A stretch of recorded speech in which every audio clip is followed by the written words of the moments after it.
France's rocky relationship with Africa has hit yet another boiling point. Earlier this month, French President Emmanuel Macron made waves with a provocative statement accusing African leaders of being ungrateful for France's role on the continent.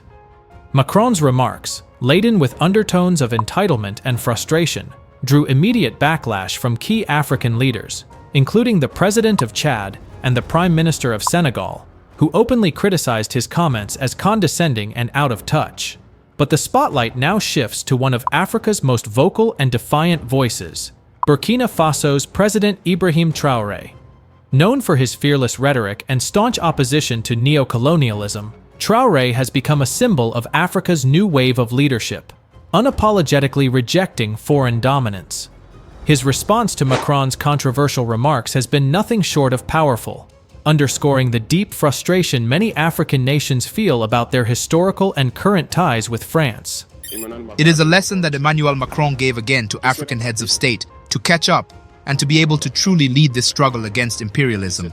But in addition to that, he also insulted all Africans in his remarks. There is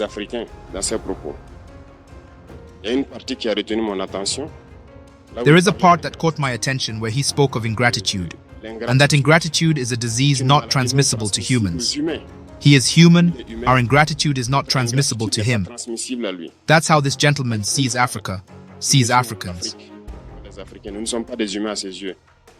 We are not humans in his eyes. Perhaps it is he who is not human. He does not put himself in the class of humans, but well him. I think that if he did not think about it, and he prays every morning when he wakes up, he should pray to the Africans, because it is thanks to our ancestors that a France exists today. In this video, we'll break down Macron's comments, the broader implications for France-Africa relations, and Traoré's bold reaction that has sent ripples across the continent and beyond. Is this a turning point in the fight against neo-colonial narratives? Let's dive into the drama, the diplomacy, and the growing divide shaping this critical geopolitical moment. This is not just a story about diplomacy and drama between two leaders. One, a 36-year-old visionary trying to lead his country out of the dark pits of neo-colonialism and imperialism, and the other, the forgetful leader of a Western country holding tightly to the old glory days. This is a story about a revolution, the rebirth of an entire continent seeking to earn its rightful place as a powerful, rich, and resourceful continent. Leaders like Traoré are changing the African story one step at a time, and you can help amplify the struggle. Please like this video, subscribe to the channel, and turn on the notifications bell for more videos about African empowerment and the death of neo-colonialism and imperialism. The relationship between France and Africa has undergone a seismic shift in recent years, especially following the series of coups in countries like Niger, Burkina Faso, and Mali. These political upheavals have not only altered the internal dynamics of the Sahel region, but have also significantly disrupted France's long-standing influence on the continent. For decades after the formal end of colonization, France maintained a dominant presence in Africa through a strategy often referred to as France-Afrique. This approach ensured close ties between France and its former colonies, allowing Paris to exert control over economic, political, and military affairs. However, the last 2 decades have seen growing frustration among African populations regarding France's perceived neo-colonial role. This discontent became more pronounced with persistent insecurity in the Sahel region, where France led counter-terrorism efforts through operations like Barkhane. Despite years of military engagement, extremist violence increased, leading many Africans to question France's effectiveness and motives. Allegations of exploiting resources while failing to deliver meaningful security or development intensified resentment. The coups in Mali in 2020 and 2021, Burkina Faso in 2022, and Niger in 2023 marked a decisive turning point in this deteriorating relationship. These military takeovers were driven by widespread dissatisfaction with governance, corruption, and insecurity under civilian regimes that were often seen as aligned with French interests. Following these coups, and the subsequent rejection of France and its troops and military bases in Mali, Burkina Faso, and Niger, 3 other African countries, Chad, Senegal, and Ivory Coast, have begun the process of evicting France and its troops from their borders. The announcements made within weeks of each other mark a remarkable shift in France-Africa relations and signal a broader challenge to Western dominance in Africa. This trend reflects a growing assertion of African agency, with leaders and citizens alike demanding an end to foreign exploitation and interference. The very idea of the citizens of these countries and visionaries like Traoré wresting their resources from the thieving hands of France and French corporations must have been too much for Macron to bear. While speaking at a foreign policy conference earlier this month, the French president called Africans ungrateful for failing to thank France for decades of military support and their sovereignty. One part was our commitment to fighting terrorism since 2013. We were right. I think some have forgotten to say thank you, but that's okay. It'll come in time. I'm in a good position to know that ingratitude is a disease that cannot be transmitted to humans. But I say this for all the African governments who have not had the courage, in the eyes of their public opinion, to bear it. None of them would be in a sovereign country today if the French army had not been deployed in this region. Leaders like Chad's President Mahamat Déby and Senegal's Prime Minister Ousmane Sonko were quick to respond, calling out Macron's comments as not only insulting, but emblematic of a mindset that fails to acknowledge Africa's growing demand for respect, sovereignty, and equality. Chad's president said Macron was living in the wrong era, and that he was outraged by Macron's remarks, which border on contempt for Africa and Africans. Senegal's Prime Minister, Ousmane Sonko, also reminded Macron that France has neither the capacity nor the legitimacy to ensure Africa's security and sovereignty. He also reminded Macron about the valiant efforts of African soldiers who helped liberate France from the Nazis during World War II. In his words, if African soldiers, sometimes forcibly mobilized, mistreated, and ultimately betrayed, had not deployed during the Second World War to defend France, it would perhaps still be German today. Amid this uproar, the world has been waiting to hear from one of Africa's most unapologetic and transformative leaders, Burkina Faso's President Ibrahim Traoré. Traoré, at just 36 years old, has risen as a symbol of Africa's defiance against foreign domination. His presidency represents a new generation of leadership unafraid to confront Western powers and challenge outdated narratives about Africa's dependency on former colonial rulers. In a time when France is struggling to maintain its influence on the continent, Traoré's voice carries weight, not just in Burkina Faso, but across Africa, where younger leaders and citizens alike are rallying for independence in every sense of the word: political, economic, and cultural. Here's the president's full speech and warnings about the trickery and deception of France. When I recently consider Emmanuel Macron's remarks about Africa, every conscious African should therefore quickly understand everything he has told us and what it signifies. General Chiani recently spoke of a change in tactics or strategies of the French forces in Africa. I think he has come to confirm it. It is about dissolving and keeping a core presence. And Emmanuel Macron said it so well that we can only thank him for this sincerity, even if some wanted to pull the wool over the eyes of their population. But reality eventually catches up with them too. They will not leave certain countries. They have simply dissolved the structure. You will no longer see them in bases, but in embassies, they will be there. They will form security companies to secure their companies that exist in these countries, but the soldiers will be there. But you will no longer see them in uniform gathered in bases. That's all it means. They will reorganize, but will be there. He spoke of politeness towards certain heads of state by giving them the priority of announcing the break or the departure of French forces. This matters little to us, one might say, but all we know is that if you want a break with these imperialist forces, it's simple. You denounce the agreements. Everything starts there. I think the example of Chad in any case is palpable. They started by denouncing the agreements. Otherwise, if the agreements are not denounced, just saying that the bases are leaving, we have done nothing. because the problem lies in the colonial defense agreements that have been signed since independence. The most dangerous thing is not what you see in the bases. The most dangerous thing is the military advisors. Military advisors exist in all these countries. They also existed in Burkina until 2022, until we took responsibility. And who are these military advisors? They are the ones who are supposed to implement France's policy here. They must work to make our armies very weak, so that France can always have the argument of existing here under the pretext of comparing us. They had succeeded. Our sentinels were thus standing guard with sticks. That is what France wants from our armies. When we reach this stage, we have no choice but to want them to come and settle. But the Burkinabe army managed at one point to get rid of the military advisors. Unfortunately, I think that in 2019, after the operation in Tapoa, where these French saw that the Burkinabe army still had the capacity to react to terrorism, they called the chiefs of staff in France. They instructed them to reinstate the military advisors throughout the structure.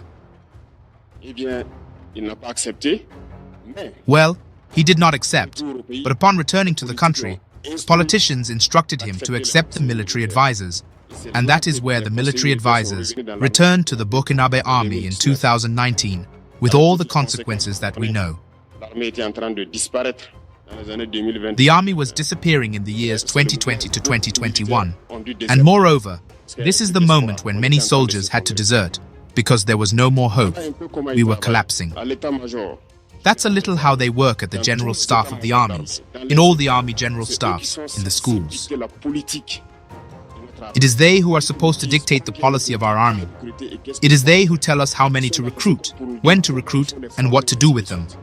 They are in the schools to tell us how to train them, and so on. As long as these military advisors are there, you are not independent.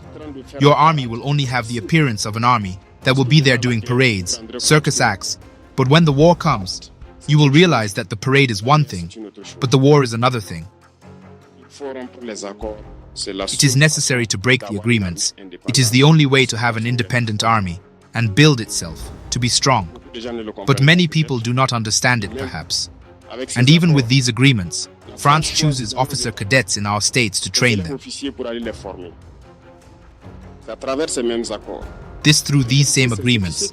But in reality, these officers who go to train for the most part for France, they come to serve the French state in their country. They do not come to serve their country. They train them so that they come to serve the interests of the French state. I offer as proof. When we revolted, many officers in Burkina who were trained in France were immediately contacted to tell them that it was time to take action because you were trained for that, to serve the interests of France. Most of these officers reported this to us. We took note and we continue to monitor.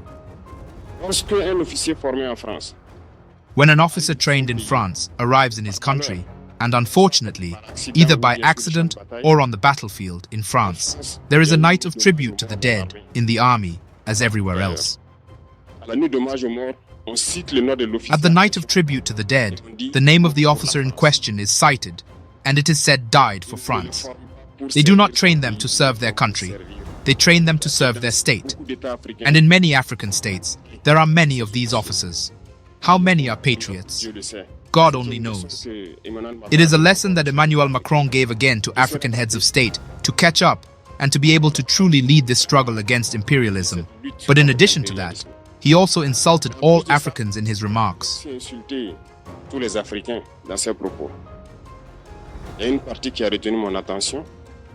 is a part that caught my attention where he spoke of ingratitude, and that ingratitude is a disease not transmissible to humans. He is human, our ingratitude is not transmissible to him. That's how this gentleman sees Africa, sees Africans. We are not humans in his eyes. Perhaps it is he who is not human. He does not put himself in the class of humans, but well him. I think that if he did not think about it, and he prays every morning when he wakes up, he should pray to the Africans, because it is thanks to our ancestors that a France exists today. He should pray to us. In his eyes, we must not be humans. We are more than humans. These are very strong messages that he conveys. I pity the French people. But still, he is good for Africa, a necessary evil for us. Those who want to awaken. Those who do not want to awaken. As we say, one cannot awaken someone who is not sleeping. Africans must awaken. We must work to be independent, at least so that our people know happiness. And the struggle against imperialism is that. It is necessary to decolonize mentalities, to take into account all this data, because the world gives us so many examples to see. For them, there is no morality. They can call you a terrorist today, but tomorrow you are a hero by their simple word. They decide what they do. They speak of democracy, but they themselves carry out constitutional coup d'etat among themselves. They speak of human rights, but they decimate populations elsewhere. The African must awaken. Africa must awaken. And the struggle against imperialism is permanent. I invite you to incorporate this struggle, to work so that we are truly independent, that we are self-sufficient, and that we can develop, know happiness, what our people aspire to. Thank you. What did President Ibrahim Traoré's speech truly reveal about the state of Africa's relationship with France? His powerful words are more than just a response to Emmanuel Macron's recent remarks. They are a rallying cry for a continent seeking to reclaim its dignity, sovereignty, and future. This isn't merely a speech. It is a declaration of independence laced with historical insight, sharp critique, and a call for radical transformation. Traoré begins by addressing the core of Macron's comments, the claim of African ingratitude. What audacity! Macron labeled this so-called ingratitude a disease, as if Africans were ungrateful children, incapable of appreciating their former colonial masters' help. Traoré doesn't mince words in dismantling this rhetoric. He lays bare the exploitative nature of France's continued presence in Africa, reminding everyone that the riches of France, its infrastructure, its institutions, its power, are built on the backs of African resources and labor. Who, he seems to ask, owes gratitude to whom? Then comes Traoré's scathing critique of France's military presence. Macron may claim French troops are leaving, but Traoré has exposed the truth. They're not really gone. The strategy has changed, yes, but only in form. Military bases may close, but French soldiers don't disappear. They simply reappear, quietly embedded in embassies or private security firms, guarding French corporate interests. Is this withdrawal, or is it a reshuffling of the same colonial deck? Traoré has made it clear that Africans aren't fooled. This covert influence, dressed up as a partnership, is as neo-colonial as it gets. And what of the infamous military advisors? These advisors, Traoré reveals, are the silent saboteurs of African armies, ensuring dependence on French expertise while undermining local capacities. He reveals how these advisors dictate recruitment, training, and strategy, not to empower African forces, but to weaken them. Is it any wonder that armies once feared for their prowess now crumble at the first sign of real conflict? Traoré's example of the 2019 debacle was chilling. A triumphant army sabotaged by the reinstatement of French advisors, leading to desertions, demoralization, and failure. Amidst all of these challenges, Traoré, being the visionary he is calling for an awakening, urging Africans to reject the colonial mentality and build a future rooted in self-reliance and unity. Why, he seems to ask, should we look to the West for solutions when the solutions are within us? Traoré's speech isn't just about exposing French hypocrisy, it is about exposing global hypocrisy. The same powers that label African leaders terrorists or dictators are the ones who exploit the continent's wealth and keep its people in poverty. Traoré's speech reminds us that the fight for Africa's independence isn't over. It's a daily struggle against the narratives, policies, and systems designed to keep Africa subservient. His closing words are both a warning and a promise. If Africans don't wake up, if they don't unite, the cycle of exploitation will continue. But if they do, if they embrace this struggle with courage and conviction, they can create a continent where dignity isn't just a dream, but a reality. As we reflect on President Ibrahim Traoré's resounding words, one thing becomes crystal clear. Africa is at a historic crossroads. His speech is not just a response to Emmanuel Macron's dismissive remarks. It is a bold declaration of defiance, a rejection of neo-colonialism, and an unyielding call for true sovereignty. But his words are more than just rhetoric. They are a call to action for every conscious African and ally of justice around the world. The time for complacency has passed. The time for half measures is over. If we are to honor the sacrifices of those who fought for independence, we must now take up the mantle to ensure that independence is complete. This is not just about Burkina Faso, or Niger, or Mali. This is about the soul of a continent. It is about Africans reclaiming the right to determine their own future, to protect their resources, and to ensure that their children inherit a world of dignity, not dependency. So, ask yourself, what role will you play in this pivotal moment? Will you stand by as history repeats itself, or will you rise to ensure that history is rewritten? Share this video, spark the conversation, and let Traoré's words ignite a fire in all of us to push for a free, united, and self-reliant Africa. The journey will not be easy, and the road will be long, but as Traoré reminded us, the fight for liberation is not just a dream, it is our duty. Together, let us reject the remnants of neo-colonialism, embrace our power, and create a future where Africa stands tall and unshackled. Stay informed, stay inspired, and most importantly, stay committed to this fight. Because this isn't just a struggle for Africa, it's a struggle for justice and freedom everywhere. Thank you for watching, and remember, the power to change history is in our hands.